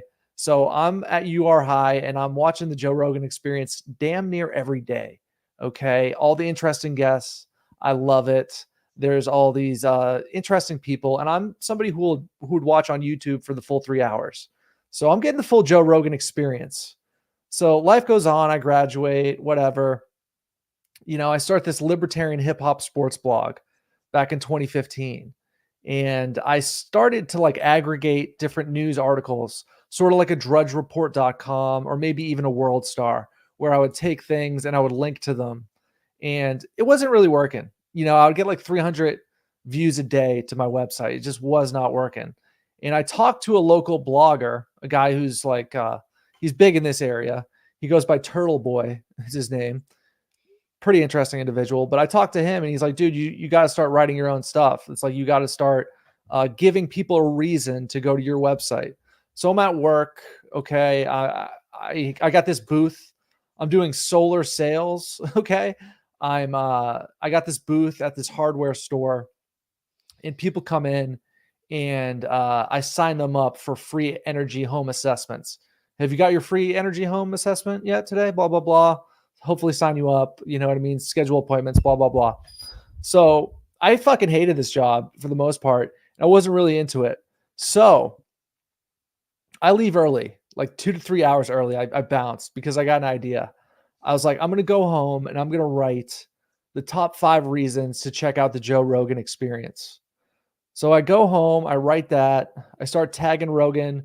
I tell my friends to tag Rogan. Rogan shares it. Whoa, it wasn't that big of a deal in 2015. It was a big deal to me and some of my friends, but wasn't that big of a deal in 2015. So Rogan shares it, whatever, he likes it, blah, blah, blah. He starts sharing my stuff. I start writing other stuff, top 3 reasons to check out Graham Hancock and Randall Carlson on the Joe Rogan Experiences. He shares it. Some other website fucking steals it, copy and paste it word for word. And then Joe gets wind of it and Joe's like, hey, that sucks that happened. Here, I'm going to share the real version on my site, blah, blah, blah. So like, I kind of like corresponded with the guy in 2015. I knew he had a soul. I knew he had this artistic integrity, which was really cool. So whatever, I'm watching Rogan here and there, 2015, 2016, 2017. I start working for a guy called Dr. Shiva Ayyadurai. He invented email. He's got like the best resume in the world. He's got like 4 degrees from MIT. He's been involved with Nike, the George Bush freaking email campaign, the Bill Clinton email, like the best resume in the fucking world, period. Okay. Was in Hollywood for a while. Super genius, cool guy. So I'm working for him and we're running a campaign in 2017 called the Real Indian versus Fake Indian campaign. So we got this bus that has Elizabeth Warren dressed as an Indian and then Dr. Shiva, a dot Indian next to her in the campaign. This bus, you guys should Google this. Real Indian versus Fake Indian. Huge viral sensation campaign. And so during this time period, Joe Rogan is following Dr. Shiva on Twitter. So, being a former huge Rogan guy, I'm like, oh my God, we got to get Shiva on the Joe Rogan experience. It's a slam dunk. He's got to do it. Joe's from Massachusetts. We got this hilarious campaign that's going viral every other day, doing funny shit. So I thought it was a no-brainer. During this time period, there's also the what is called the intellectual dork web or dark web. Dark web and dork web. I like Yeah. I call it the dork web. So there's this thing called the dork web that Joe joins. It's him, Dave Rubin, Ben Shapiro, Jordan Peterson, the Weinstein brothers. Yeah, Weinstein brothers. There's kind of a home team to this dork web. And so that's going on 2017, 2018, blah, blah, blah. I start getting weird vibes from Joe. It's like, he's not that as legit as I thought. Like he took some kind of ticket. Like we're doing interviews on Fox News. We did, InfoWars, but no Joe. He seems controlled in a weird way. So I get these weird vibes from Joe. I'm like, what the fuck ever. I'm moving on. This intellectual dork web, it's whack. Whatever he's doing, it's lame. Now, 2017 was a time period where Jordan Peterson was just skyrocketed into superstardom. And out of curiosity, I ended up buying Jordan Peterson's book. And a couple chapters in, I realized this dude's insane. This guy is nuts. Anyways, so that's happening. And Joe is fraternizing with him, building Jordan Peterson up to be this amazing intellectual. Oh my God, he's this professor, but he's crying and he's got some drug problems. And so, oh my God, so interesting, so amazing. Right. So that's going on. I start getting suspect of it. 2018, I do my own show for a while. I have all these different guests. I try to replicate basically the Joe Rogan experience of just having all these different guests. Okay. I would schedule all these different guests, one of which was Andrew Cobra Tate, who I'm going to tie into this whole story with Joe. Okay, so I interviewed Andrew Cobra Tate, who's now currently facing charges of human sex trafficking in Romania. Okay, and that's happening. And so that didn't happen until 2022, but I interviewed him in 2018. Going to tie it back into Joe. 2019 rolls around. I'm watching this guy, Owen Benjamin. And Owen Benjamin tells about how Joe betrayed him and how he sort of tried to make Owen look crazy because Owen went sort of out of the LA podcaster comedian scene. So I'm listening to a lot of this. Owen's talking about his experience with Joe. Joe is, not being a friend. He's trying to control him, trying to gatekeep him, trying to gatekeep comedy, sort of act as a kingmaker in comedy. Now, to tie this all up, blah, blah, blah. I'm on Sirius Sports in 2024. Turns out I might fight Rogan, or I'm challenging Rogan to a fight.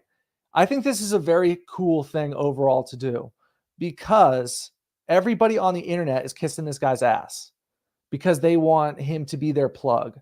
They want him to be their big break. And I'm saying, Joe, I'm going to break you in the cage, potentially. Because I overall think that you have acted as a gatekeeper and sort of a mafia sort of style, sort of kingmaker, if you will. And as Cat Williams talked about in his recent podcast with Shannon Sharp, a lot of the guys you're pushing aren't funny. They're just not naturally funny. And I never thought you were funny. I just thought you had intellectual curiosity and I thought you had integrity. So we got to ask ourselves a question. Who are the biggest male influencers of the past 5 years? I'd have to say Joe Rogan is number one. Okay. And I'd say Andrew Tate is number two. How did Andrew Tate get rich? Andrew Tate used women on webcams in sort of a coercive, potentially, as he's accused, fashion, and basically pimped them out on webcams and got rich. He talks about this publicly. So that's how he got rich. In a sense, Andrew sort of sold his soul, right? He did whatever it took to get to his spot. He opened up a portal to hell, okay, by telling young men this is okay to pimp out these women on webcams. And this is how I got rich. This is how I became this great influencer. He sort of opened up a portal to hell. Andrew Cobra Tate may have done this in his rise to top. He sort of made a Faustian bargain with the metaphorical devil or literal devil. We never know. So he did that to get his spot. Now with Joe is deeply ingrained within the establishment. He's comparable to like a Conan O'Brien or like Jay Leno or a Stephen Colbert. The whole, it's just an organic podcast. I'm not so sure, because I think he is with CAA, like our guy, Travis Kelce nowadays. And I think that Joe may have opened up a portal to hell himself, because, regardless of what people feel about psychedelic drugs, I do think that those drugs can potentially help people vibrate on a frequency that makes them susceptible to entities. Now, if you think about the diplomatic immunity Joe has had in propagating DMT, a hardcore psychedelic drug, and the amount of people who have probably taken these drugs because of Joe Rogan directly, I could make the argument that Joe Rogan quite literally opened up a portal to hell with his promotion of some of these substances to millions and millions of people, regardless of whether or not you had a great experience on it. You might have. I've had some good experiences. So I'm not saying you didn't have a great experience, but I'm saying he promoted those things to millions of people. And it's quite possible that those substances made people susceptible to demonic entities when they're vibrating at a certain frequency. Making the case here that Joe potentially opened up a portal to hell in order to get his own spot as the $200 million financed Spotify #1 male influencer. You see the similarity here between him and Andrew Cobra Tate. Then I asked early in the show, did Travis Kelce do the same thing? Did Travis Kelce metaphorically sell his soul in order to rise to the top? And what is he selling? He's selling medical procedures on NFL commercials. Okay. So a lot of people are going to be influenced to, similar to Joe, take substances, and those are going to have an effect. And you got to ask yourself, is Travis karmically responsible for whatever happens to potentially millions of people? So Joe, in closing, you should have been a plumber. You should have been a plumber. Okay, pal. You have the genetics for it. You have the makeup of a great plumber. You should have done that. But in the meantime, I'm going to have to plug you and potentially challenging you to a fight in order to close this portal to hell that you've opened in order to become Joe the Toe Rogan. There you go. Bravo, Al. Mm-hmm. Let's bring Gracey back in there. What did you think of all that, Gracey? I love it. I worked with a podcast group that specified or specifically catered to veterans, and it was very over the top, very off the rails. And Joe Rogan was somebody that, not that they idolized, but he was the mark, he was the benchmark. And if you could get, his guests, if you could get along those lines of his demographic, they ended up moving to Austin, Texas to be a part of the podcast movement. And a lot of people that work with like Live Nation, Dave Chappelle and Joe Rogan, they had that whole thing down in Austin, Texas, a couple years back or a few years back. And there's just something about Rogan's, I guess, his rise to the top of the bro fame. I think one of your viewers was pointing out that Pluto and Aquarius is going to be death to the influencer crowd.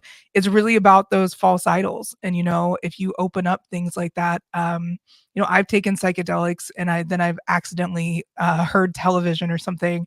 And I just hear the words. Like, I remember it was a K-pop thing and all I heard was them saying Hollywood, Hollywood, Hollywood. And I looked over at my friend. I'm like, did you understand that? They're like, no, they're speaking Korean. And I was like, oh, okay. And it's just like, you have these little moments where it can be really great and you can see through things. And then there's moments where you meet your maker. And who's to say that these people are ready for that? DMT and these psychedelic journeys are something that are so personal, and just being influenced to take it does not mean you're ready. I know plenty of people that have thought about ayahuasca and then they try to get to that journey and so many setbacks happen because they're not ready yet. And Aaron Rodgers is along the same lines of this with his ayahuasca and DMT ceremonies that he's talking about. That's the Rogan portal too, by the way. Mm-hmm. And that there's a lot of people that just aren't ready for that. And I think people have to wake up on their own, and shaking and rattling them awake only means long-term, problems for the person who does it. I've always said, I don't want to be the one that opens the gate. I want to be the people that can kind of be that support system that can kind of be like, hey, look, it's not all that bad. Astrology can be overwhelming, but it's just another tool about yourself. So it'll be interesting to see what happens, but I'm all for Al's backstory. I think it's incredible that, when you are in a space and you make a name for yourself and you have a strong voice in that space, a lot of things can happen. So I'm looking forward to the fight, and I have my odds on Al. There we go. Yeah. Al, you got the crowd behind you, man. Oh, Yeah. I agree with you. I never thought it was a good look to watch Rogan get drunk and get high on a show. mm-hmm. I thought it was a terrible look. And again, leading all these young men astray. I had Hans Uter on my show. You saw it, right, Al? The Hans Great show, interview? yeah. Yeah. And so one of the things that Hans talked about, which really really grabbed me, was that, there was a time when if you wanted to be a writer, you did what other writers did, which at that time was drink. Like Hemingway was a big drunk, and just go down the list, all these writers drank. And it was just kind of like these socially kind of accepted norms, right? And Rogan is kind of doing that in his own way now, right? Like, so if you want to be a podcaster or you want to, trip the light fantastic, well, here's what you got to do. You've got to chemically alter yourself and do it on almost a daily basis. And it's bad. It's just, bad Piper music. And I agree with you. And he more than likely, I think the deal making was probably done in Fear Factor. I think Mm-hmm. everything else is probably an outgrowth of that. Mm-hmm. But a great summation, Al. And I think you have a lot of agreement here in this space. Pretty cool. Yeah. All right. Shall we talk about Sunday and the astrology with Sunday, since we have Gracey here? Do it. All right. Let's do this. All right. This is 2 p.m. kickoff, Baltimore. So this is how Sunday opens up here. And I was looking at the moon. We got moon and Virgo. How's that going to affect your boy, Mr. Mahomes? 11 degrees. What do you say about that? That's going to be right in his 12th house. So this is going to be a very, very mental game for him. Absolutely. It's always a mental game, but when you're in the late degrees of Gemini with that rising sign, that's exactly where I go to kind of like look at this chart. So I would start there.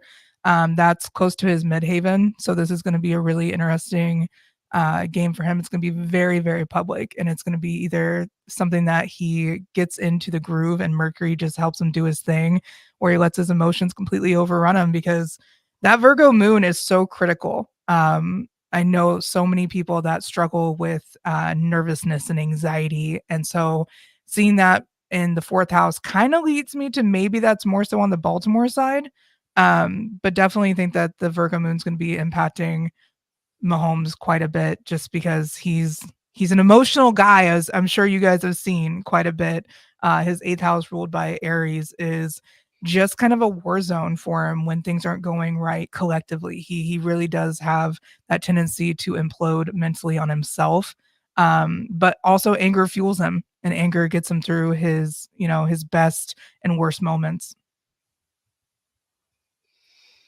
Yeah, we got a grand trine here with the moon and Venus and Uranus. So all Earth. What do you think? Does that promote throughout the day kind of a conservative approach to both games? With that South Node and Libra, I think we're going to see, in the 5th house, I think we're going to see maybe less creativity on Kelsey's end. This is going to be a game that he probably gets by a little bit more versus thrives in. That Grand Trine is going to be really grounding, especially for the Chiefs have a Taurus moon. But they have that 0-degree Gemini sun. So that's really interesting having that in the 12th house. And, when I do UFC fights, I pull up the noon charts for the fighters, and then I compare it to the time that the fight starts. And whenever I see placements in that 12th house, it's like it's so make or break. And I know that that's very general, but it's like they have this mental arc that they can choose to stay calm in that chaotic place, or they go to the depths of, all right, everything's falling apart, it's imploding, whatever. But um I really do like the eighth house here. It's going to be a good game for betting. The Mars, especially, I think is going to be kicking in a little bit more with that trine to the moon. I think maybe that can help amplify things, but the ninth house having little to nothing as far as like personal planets go, I think it'll be interesting to see what the team actually does, because that's why I go for travel teams, of course, like I said earlier. I really like Saturn on the MC, but that also kind of indicates to me that a lot of these guys are going through their Saturn returns. I know Mahomes is, he's a later degree Pisces Saturn, but that's still something that I think about with foot injuries a lot. The last time Saturn was on the MC of a game that Mahomes played in is when he had that ankle injury. I think the refs are going to have an outcome in this game. Mm-hmm. To me, that's Saturn on the midheaven. Mm-hmm. Like the authority. Absolutely. And then opposing the moon. And the moon in Virgo, it's like you can't see this, you can't see this. Like it's clear as day, right? And then you have Saturn on top, basically hitting the override button. I think the refs are going to play a role in this game. Which Absolutely. way?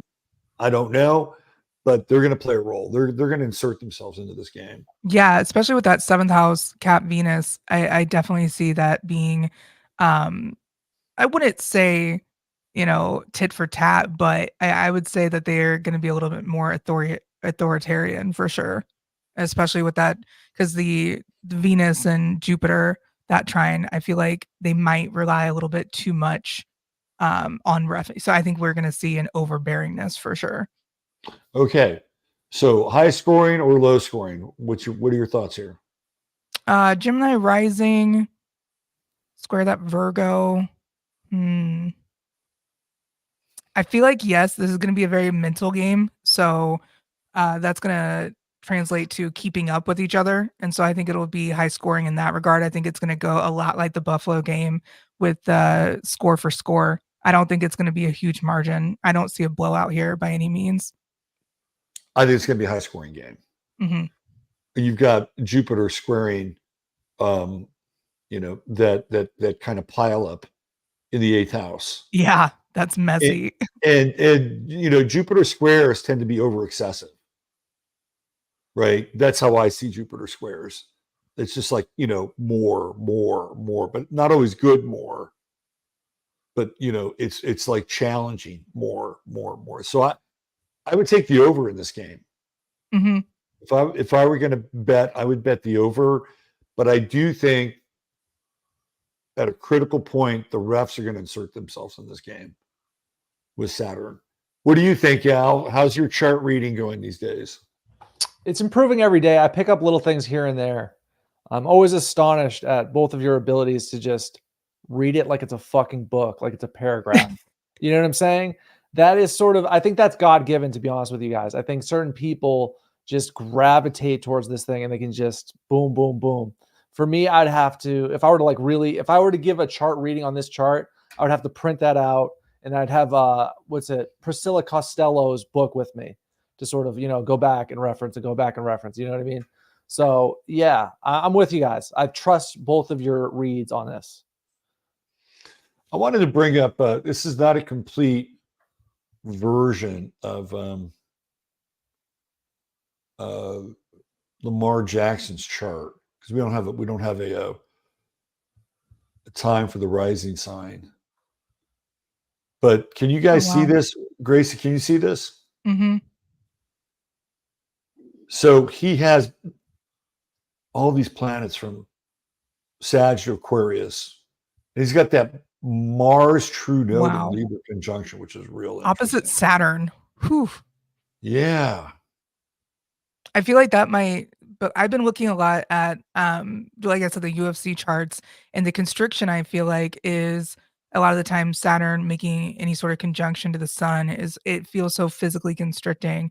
Here with Capricorn sun, it's like he's kind of getting boosted by Mars. And, it doesn't really hurt that Venus is also going to be um, Capricorn in that seventh house. I feel like that's going to be a close personal, especially with his Mercury conjunct Venus. I think that's just going to amplify his talents, mentally speaking. And since Mercury is chart ruler for that game, I think it's going to be really interesting to see if his Mercury return is kind of like helping him more in that sense as far as getting through these tough mental, almost like Rubik's Cube puzzle, because quite honestly, the Chiefs are really, really hard to defend against.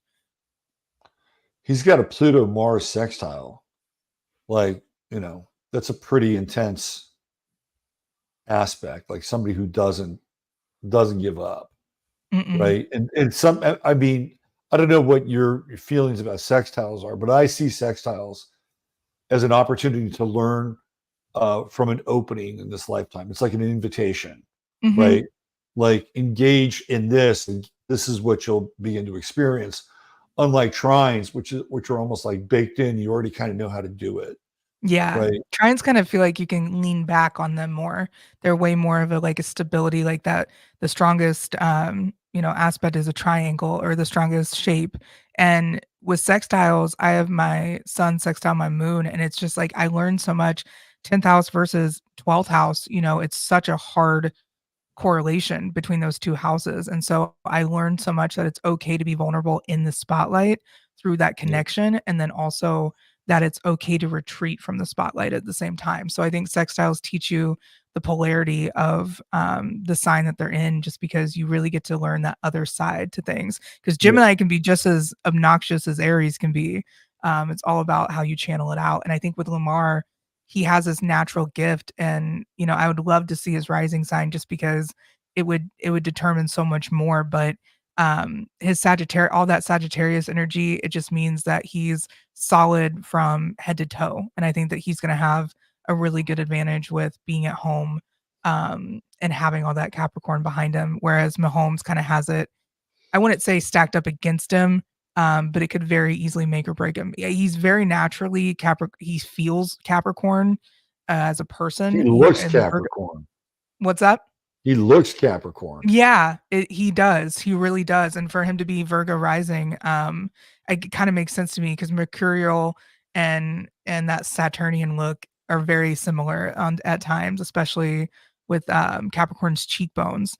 So it's cool to see how I think this will be another battle that we want to see. Like, I've been so tired of watching just mediocre quarterbacks against Mahomes. I'm glad that we're finally in the playoffs so we can see generational talent like Lamar Jackson going against him, because it makes things more interesting. And with his Uranus, so close to Pluto, that'll be interesting to see if this is like a sudden transformation for him, because Lamar Jackson in the playoffs, over, the last few years, people have just kind of like not discounted him, but kind of written him off just because, it hasn't happened for him yet. But I think he definitely has a chance. I had no idea, by the way, that Joe Flacco was still in the NFL. I learned that this weekend too. So that was really wild. I was trying to think. I was like, when's the last time Baltimore was like right at the top there? I was like, oh yes, elite Joe Flacco. Capricorns they're great under pressure.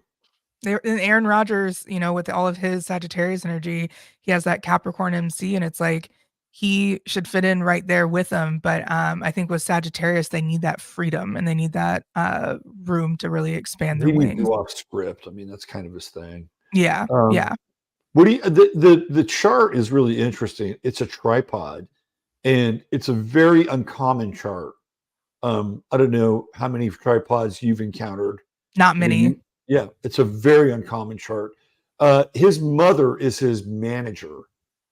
And so how would you slice and dice that? Like, if maybe it would be Cancer on the 8th house with the mother of the man. What do you think? I mean, that Sagittarius moon, I know that. Or maybe he's a Capricorn rising. Right. And he could honestly have a Capricorn moon too, just because we don't know the time. It's really interesting just Right. because I feel like he probably has more of a Capricorn moon, just looking at that because that relationship to mother is so business. My mom has a Yeah. Sagittarius moon and she's straight up a menace. She's a Capricorn sun though too, so it's like she has that business and also clown side to her. Absolutely, but I definitely think that shows up with his moon and Venus for sure. Just saying that his mom's going to be a big role and have a big role in his life, and having Pluto at the beginning of Sagittarius and having your moon and Venus at the end of Sagittarius, if that's the case, that's pretty powerful. I'm gonna go with Lamar being Capricorn rising. Double I like Capricorn. that. I like that a lot. Yeah. Puts I could Cancer see, in his 7th house. Mother is his yeah, business partner. yeah, that really does make a lot of sense. And having a moon ruled seventh house, he was super emotional with that last contract signing. I just remember him holding out, holding out, holding out. That would be very much a moon ruled thing, a very moody type situation. I'm moon ruled, so it's not recommended. But having that seventh house be ruled by the moon would make a lot of sense with his contracts negotiations being so emotionally driven. Right. Right. Al, do you have anything that intuitively you might be able to pick up on this? He's a star. Look at, you talked about the weird shape of this chart. If you just look at the top half, it looks like a star. It does. Lamar's a It star, does. baby. Yeah. We haven't talked much about the other game.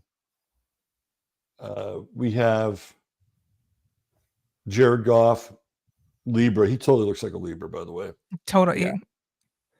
Do you have Brock Purdy, who do you Scorpio, think he looks right? like a Capricorn? I don't think he looks like a Capricorn. I thought he was a Scorpio. No, he's a Capricorn. Ooh, oh yeah, Jimmy Garoppolo is a Scorpio. Got it. Jimmy's a Scorpio. He looks like a fucking Scorpio. Yeah, he does. Yeah. Brock Purdy, Mars in Aquarius. Ooh. I have a And- progressed Mars in Aquarius right now, and I have to know everything at the moment that it happens and when I want to know it. So it's very impatient. Brock Purdy did this thing on Sunday. I've never seen it before. It's kind of quirky, like Aquarius. He's got a hard time throwing a wet football. He had the football in one hand, and he wiped his hand off in the middle of a play, right? When he's dropping back to pass to throw it. I've never seen anything like that before. And he didn't do very well until the last drive of the game, and he was 6 out of 7, and then they won the game on that last drive. That was wild. And then Jared Goff obviously is a Libra. What are your thoughts? Just kind of going cold on the second game. I think I'm going to go with the Niners in this game. I'm going to go with the Niners too, just because with knowing that Jared Goff's a Libra with that South node, I really think that Libras are having a hard time at the moment. They're either getting all the riches and rewards that they've deserved, or they're just on an uphill battle. Yeah. Al? I'm gonna go with the Niners as well, but the only counter narrative I could offer for the Lions is that they would be symbolic of the Lion of Judah in a geopolitical parallel to what's going on in the Middle East. We That's talked the about the only- Lions and the Chiefs early in the season. Right, Mhm. right. So We I talked can see about that something- matchup. Yeah. So the color coding leans towards the Ravens and the San Francisco 49ers, but there's something that would make sense about the Lions, and I think that's it. So you know what? I'll go with the Lions to be different, since both of you guys All picked right. the Niners. So I'm going with the Okay. Lions. Jared Goff looks exactly like Ryan Gosling. Yes. It's insane. Like Ryan Gosling needs to play Jared Goff in a movie like right after the season, Okay, so who asked about this? Somebody wanted to see Dan Campbell's chart. Ask and ye shall receive. Dan Campbell's Campbell. soup. He's a hardy individual. Now, again, we don't have a rising sign because of the time, but he's an Aries. Of course he Shocking. is. Right? I like that Libra moon though. I love Dan Campbell. I think he's great. Have you ever heard him describe what he drinks like before practice and games? It's like an absurd amount of espresso and like Red Bull and all this stuff. It's very Aries.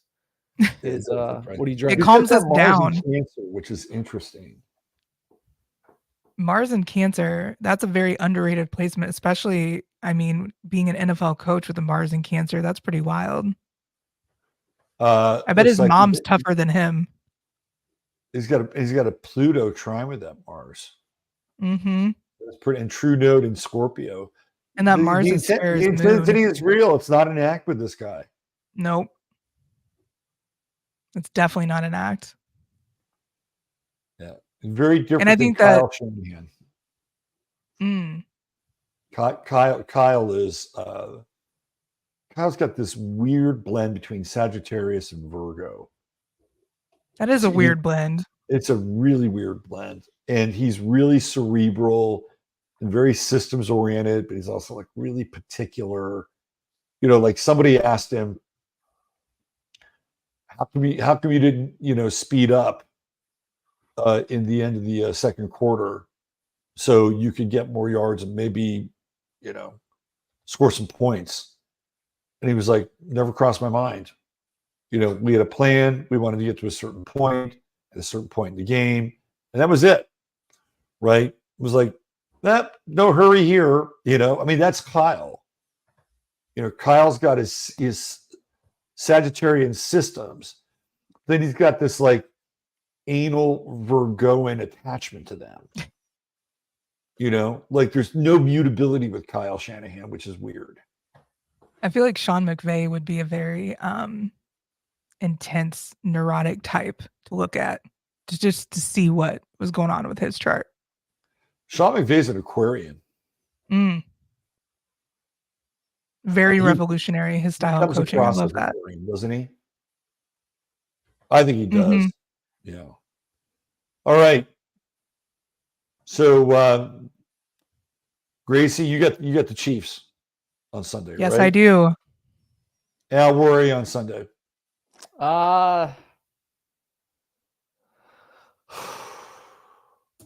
Yeah, I got to go with Chiefs Lions. You know what I mean? Yeah, I'll go with the Chiefs just because there's been so much invested into this Taylor Swift, Kelsey thing. Huge amount. Yeah, so I just can't see that investment going short of the Super Bowl. Okay. I'm going the other way in both games. I'm going Ravens and 49ers. I think Lamar Jackson is a force. He's a man on a mission.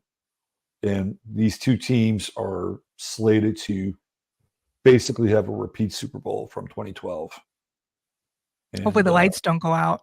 Yeah, hopefully the lights don't go out. Those are our picks. All right. Great show, both of you. Thank you. Gracey, it's always a pleasure having you on here. Yes, thank you so much. I've got your link in the show notes. Perfect. So if you want to find more about Gracey, there, click on it. And then if you want to donate to Al's GoFundMe for his after-fight medical care with Joe Rogan, that's also in the show notes as well. We're gonna have to buy Joe a new studio after I'm done, because it's gonna be bad. All right. Okay, it looks like I'm frozen again. Let's get out of here. All right, God guys. bless you all. Great show. We'll see you next Thank week. you, Bye for now. guys. See you guys.